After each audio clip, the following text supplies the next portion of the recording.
টানা 4টি টি-20 সিরিজ জেতার পর এবার আফগানিস্তান বাংলাদেশের মুখোমুখি হচ্ছে আগামী 8 তারিখে ওয়ানডেতে। তো বাংলাদেশ সবসময় ওয়ানডে ভালো খেলে, বাংলাদেশের প্রিয় ফরম্যাট এই ওয়ানডে ফরম্যাট। তো যেখানে বাংলাদেশ এবং আফগানিস্তান মোট 19 বার মুখোমুখি হয়েছে ওয়ানডেতে, সেখানে 11 বার জিতেছে বাংলাদেশ আর 8 বার জিতেছে আফগানিস্তান। সব কিছু মিলে ওয়ানডেতে বেশ একটা হাড্ডাহাড্ডি লড়াই করে আফগানিস্তান এবং বাংলাদেশ। কিন্তু বাংলাদেশের প্রিয় ফরম্যাট ওয়ানডে ফরম্যাট। কিন্তু এই ওয়ানডে ফরম্যাটে বাংলাদেশ সবসময়ই ভালো খেলে। 2015 সাল থেকে শুরু করে এখন পর্যন্ত ওয়ানডে ফরম্যাটে বাংলাদেশ দারুণ খেলে সবসময়, যে কোনো প্রতিপক্ষের সঙ্গেই হোক। সেই দলের নাম ইন্ডিয়া, পাকিস্তান, অস্ট্রেলিয়া, যাই বলুক না কেন, এই সব দেশের সঙ্গেই ওয়ানডে ফরম্যাটে বাংলাদেশ সবসময় ভালো খেলে। তো এই ম্যাচের ক্যাপ্টেন হিসাবে থাকছে মেহেদী হাসান মিরাজ। ইতিমধ্যে মেহেদী হাসান মিরাজ দুবাইয়ের উদ্দেশ্যে রওনা দিয়েছে।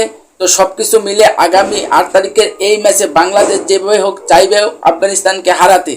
আফগানিস্তান সবসময়ই টি-20 ফরম্যাটে ভালো খেলে, কিন্তু ওয়ানডে ফরম্যাটে সেরকম ভালো খেলতে পারে না, কারণ তাদের বোলিংটা সবসময়ই ভালো হয়, কিন্তু ব্যাটিংটা সেরকমভাবে ভালো হয় না। বাট ব্যাটিংটা একটু দুর্বল হয়ে থাকে, শেষ পর্যন্ত ধৈর্য রাখতে পারে না ব্যাটাররা। কিন্তু বাংলাদেশের ব্যাটাররা ওয়ানডে ফরম্যাট ভালো খেলে, কিন্তু টি-20 ফরম্যাটটা ভালো খেলে না। তো দেখা যাক আগামী 8 তারিখের এই ম্যাচে বাংলাদেশ এবং আফগানিস্তান যে ওয়ানডে সিরিজটা হবে, এই সিরিজে বাংলাদেশের ব্যাটাররা কেমন করে এবং আফগানিস্তানের ব্যাটাররা কেমন করে।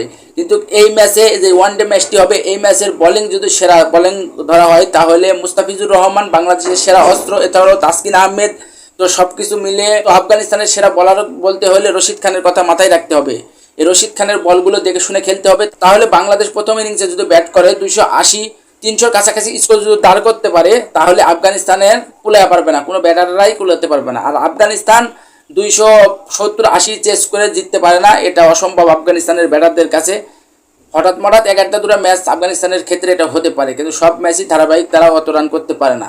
তো আগামী 8 তারিখের এই ম্যাচকে ঘিরে বাংলাদেশের ক্যাপ্টেন মেহেদী হাসান মিরাজ দুবাইয়ের উদ্দেশ্যে রওনা দিয়েছে বা চলে গেছে। সব কিছু মিলে আগামী 8 তারিখের বাংলাদেশের টাইগারদের ফেভারিট প্রিয় ম্যাচ, প্রিয় ওয়ানডে ফরম্যাট, সব কিছু মিলে প্রিয় ফরম্যাটে দেখা যাক বাংলাদেশ এবং টাইগাররা, দেখা যাক বাংলাদেশ এই ফরম্যাটে কি করতে পারে, আফগানিস্তানকে সিরিজ হারাতে পারে কিনা।